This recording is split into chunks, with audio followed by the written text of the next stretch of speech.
7월 8일 수요일입니다. 오늘 새벽 우리에게 주시는 하나님의 말씀은 신명기 9장 1절에서 5절까지 말씀입니다. 이스라엘아 들으라. 내가 오늘 요단을 건너 너보다 강대한 나라들로 들어가서 그것을 차지하리니 그 성읍들은 크고 성벽은 하늘에 닿았으며 크고 많은 백성은 내가 아는 아낙 자손이라. 그에 대한 말을 내가 들었나니 이러기를 누가 아낙 자손을 능히 당하리요 하거니와 오늘 너는 알라. 내 하나님 여호와께서 맹렬한 불과 같이 내 앞에 나아가신즉 여호와께서 그들을 멸하사 내 앞에 엎드려지게 하시리니 여호와께서 내게 말씀하신 것 같이 너는 그들을 쫓아내며 속히 멸할 것이라. 내 하나님 여호와께서 그들을 내 앞에서 쫓아내신 후에 내가 심중에 이르기를 내 공의로움으로 말미암아 여호와께서 나를 이 땅으로 인도하여 들여서 그것을 차지하게 하셨다 하지 말라. 이 민족들이 악함으로 말미암아 여호와께서 그들을 내 앞에서 쫓아내심이니라. 내가 가서 그 땅을 차지함은 내 공의로 말미암음도 아니며 내 마음이 정직함으로 말미암음도 아니요 이 민족들이 악함으로 말미암아 내 하나님 여호와께서 그들을 내 앞에서 쫓아내심이라. 여호와께서 이같이 하심은 내 조상 아브라함과 이삭과 야곱에게 하신 맹세를 이루려 하심이니라. 아멘.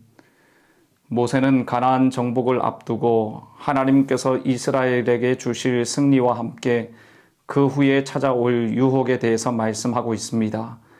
들으라 이스라엘이여 라고 외치며 이스라엘 백성들에게 강하게 훈계하고 있습니다. 먼저 1절 말씀을 보십시오. 이스라엘아 들으라. 내가 오늘 요단을 건너 너보다 강대한 나라들로 들어가서 그것을 차지하리니 그 성읍들은 크고 성벽은 하늘에 닿았으며. 가나안 족속들은 이스라엘 민족보다 훨씬 강했습니다. 너보다 강한 나라들이라는 말씀을 보면 잘 알 수 있습니다. 가나안 족속들은 이스라엘보다 훨씬 강하고 성읍들은 크고 성벽은 하늘에 닿을 만큼 높았습니다. 실제로 그 당시 성벽의 높이가 9에서 15m에 이르고 성벽의 폭이 4에서 5m 정도 되었다고 합니다. 그만큼 이스라엘의 군사력으로는 상대하기 힘든 민족이었다는 것이죠. 그런데 중요한 것은 하나님께서 그 땅을 차지하게 하신다는 것입니다. 들어가서 차지하라고 명령하시죠. 하나님께서 승리에 대한 확신을 말씀을 주시는 것은 가나안 입성을 앞둔 백성들의 가장 큰 문제가 바로 두려움이었기 때문입니다. 그들은 40년 전에 가데스에서 정탐꾼들로부터 쟤네들은 거대한 아낙 자손에 대해서 알고 있었고 그것 때문에 두려워 떨고 있었던 것입니다. 2절 말씀을 보십시오.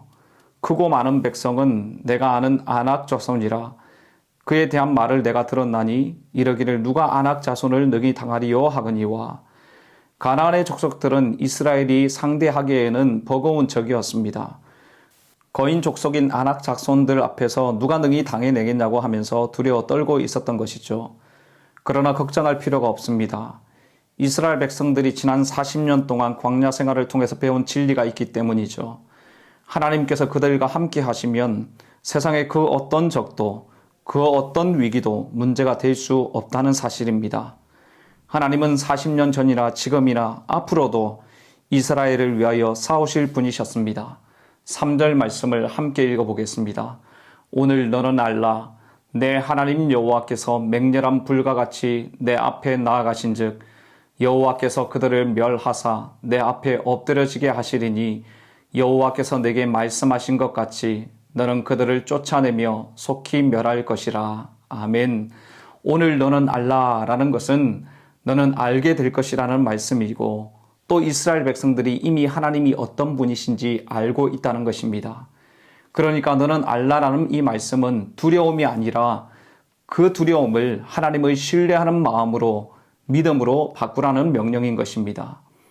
하나님께서 삼키는 불이 되어서 이스라엘 앞에서 싸우시겠다는 것입니다. 맹렬한 불이 되어 가나안 사람들을 순식간에 멸하시겠다는 것이죠. 이스라엘 백성들은 이 말씀에 용기를 내어서 하나님의 삼키는 불을 뒤따라가면 되는 것입니다. 사랑하는 성도 여러분, 오늘도 우리가 싸워야 할 적은 우리 눈에 보기에 우리보다 강해 보입니다. 우리가 물리쳐야 할 많은 문제들과 어려움들이 큰 산과 같이 가로막혀 있고 그들이 나를 덮어버릴 것 같아서 두려워 떨 때가 많이 있습니다. 두려워 떨고 있는 우리에게 주님께서 말씀하십니다.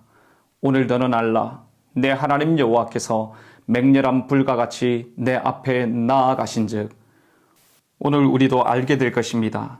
아니, 이미 우리는 알고 있습니다.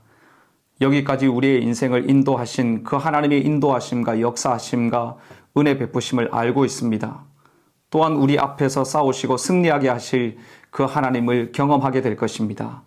성도 여러분, 우리 안에 있는 두려움과 걱정들이 하나님을 신뢰하는 믿음으로 바뀌어지기를 바랍니다. 전력과 전략보다 더 중요한 것은 하나님을 의지하는 믿음입니다. 하나님의 말씀에 순종하며 나아가는 것이 우리가 하나님을 의지하고 신뢰하고 있다는 증거가 될 것입니다. 두려워 떨지 말고 함께 하시겠다고, 승리하게 하시겠다고 말씀하시는 그 하나님을 더욱더 의지하고 신뢰하는 모든 성도님들 되시기를 주님의 이름으로 축복합니다. 이어지는 말씀은 승리 이후에 빠질 수 있는 자만과 공로주의에 대한 하나님의 경고의 말씀입니다. 가나안을 정복하게 되면 우쭐해지고 교만해질 수 있다는 것입니다. 찾아올 유혹을 조심하라고 미리 경고하시는 것입니다. 4절, 5절 말씀입니다. 내 하나님 여호와께서 그들을 내 앞에서 쫓아내신 후에 내가 심중에 이르기를 내 공의로움으로 말미암아 여호와께서 나를 이 땅으로 인도하여 들여서 그것을 차지하게 하셨다 하지 말라. 이 민족들이 악함으로 말미암아 여호와께서 그들을 내 앞에서 쫓아내심이니라. 5절을 함께 읽습니다. 내가 가서 그 땅을 차지함은 내 공의로 말미암음도 아니요 내 마음이 정직함으로 말미암음도 아니요 이 민족들이 악함으로 말미암아 내 하나님 여호와께서 그들을 내 앞에서 쫓아내심이라. 여호와께서 이같이 하심은 내 조상 아브라함과 이삭과 야곱에게 하신 맹세를 이루려 하심이니라. 아멘. 하나님께서 가나안 족속들을 쫓아내시고 승리하게 하신 것은 이스라엘이 의롭거나 정직하기 때문이 아니라는 것입니다. 승리를 주시는 것은 가나안 민족들의 악함을 심판하려는 것이고 또한 아브라함과 이삭과 야곱에게 하신 그 약속을 이루기 위함이라는 것이죠. 절대로 이스라엘의 어떠함 때문에 승리를 얻는 것이 아니라는 것입니다. 성도 여러분, 이스라엘 백성들은 가나안 땅에 들어가서 하나님의 말씀에 의지하고 순종하여 승리를 얻게 될 것입니다. 하나님의 은혜로 승리를 얻는 것임에도 불구하고 그들의 마음속에 어떤 마음들이 있을 것이라는 것입니까? 내가 의로워서, 내가 정직해서, 내가 잘 준비해서, 내가 능력이 있어서 그럴 것이라고 생각하게 된다는 것입니다. 우리는 하나님이 선택한 민족이라서 의롭고 가나안 민족들은 악해서 심판을 받아 마땅하다고 착각해서는 안 되는 것입니다. 하나님은 이스라엘 백성들이 의롭기 때문에 가나안 땅으로 인도하신 것이 아닙니다. 가나안 정복은 순전히 조상들과 맺은 언약에 따라서 하나님께서 주도적으로 성취하신 하나님의 일입니다. 절대로 이스라엘이 의로워서 가나안 땅을 기업으로 주시는 것이 아니라는 것입니다. 사랑하는 성도 여러분, 우리가 구원받고 하나님께서 인도하시고 함께 해주시는 것이 우리가 의롭고 정직해서 그런 것이라고 착각하지 말아야 합니다. 내가 의로워서, 내가 뛰어나서, 나에게 능력이 있고 내가 잘해서가 아닙니다. 전적인 하나님의 은혜입니다. 신실하신 하나님의 약속에 근거한 것입니다. 하나님께서 하나님의 백성들을 인도하시고 은혜 베푸시고 승리를 주시는 것은 우리의 행위 때문이 아니라 우리의 공로 때문이 아닌 것입니다. 에베소서 2장 8절 9절 말씀에 무엇이라고 말씀하십니까? 너희는 그 은혜에 의하여 믿음으로 말미암아 구원을 받았으니 이것은 너희에게서 난 것이 아니요 하나님의 선물이라. 행위에서 난 것이 아니니 이는 누구든지 자랑하지 못하게 함이라 라고 말씀하십니다. 하나님의 은혜이고 하나님의 선물입니다. 우리의 행위와 공로가 아니라는 것입니다. 과거에 우리가 구원받은 것이 하나님의 은혜로 되었다면 지금 현재도 하나님의 은혜로 살고 있고 앞으로도 하나님의 은혜로 살게 될 것입니다. 우리 스스로 우리를 잘 알지 않습니까? 우리 안에 구원받을 만한 하나님의 인도하심을 받을 만한 것이 아무것도 없다는 것을 말입니다. 성도 여러분, 모든 것이 하나님의 은혜임을 고백하시는 이 새벽 되시기를 주님의 이름으로 축복합니다. 조금이라도 자신에게 공로를 돌리거나 자신을 높이지 않고 하나님을 높이고 하나님을 자랑하고 하나님께 감사하는 모든 성도님들 되시기를 주님의 이름으로 축복합니다. 기도하겠습니다. 하나님 아버지, 이 새벽에도 은혜를 베풀어 주시니 감사합니다. 호흡 주시고 건강 주시고 믿음 주신 분이 하나님이십니다. 구원하시고 인도하시고 역사하시는 분이 하나님이심을 고백하면서도 우리의 마음속에 나의 공로나 의로움을 자랑하는 마음이 있었던 것을 고백합니다. 주님, 용서하여 주옵소서. 하나님의 은혜만을 의지하고 자랑하는 우리 모두 되게 해 주시옵소서. 우리의 삶의 많은 문제들로 인해 두려워 떨 때가 많습니다. 믿음의 눈을 열어 문제보다 크시고 어려움보다 위대하신 하나님을 보게 하여 주시옵소서. 염려와 두려움이 하나님을 신뢰하고 의지하는 믿음으로 바뀌게 하여 주시옵소서.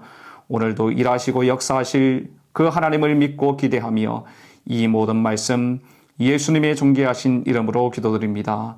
아멘. 개인적으로 기도하실 때 오늘 주신 말씀을 붙들고 기도하시고 주간 기도 제목에 따라서 전도와 선교를 위해서 기도하겠습니다. 우리 교회가 부산 지역에 죽어가는 영혼을 품고 기도하는 전도하는 교회 되게 하옵소서. 우리 교회가 파송하고 후원하는 모든 선교사님들 붙들어 주시고 선교사님들의 섬김을 통해 많은 영혼들이 주께 돌아오게 하옵소서. 또 온 열방과 세계 선교를 위해서 기도해 주시기를 바랍니다. 합심 기도 제목과 코로나19 공동 기도문을 붙들고 기도하시고 개인적인 기도 제목으로 기도하도록 하겠습니다.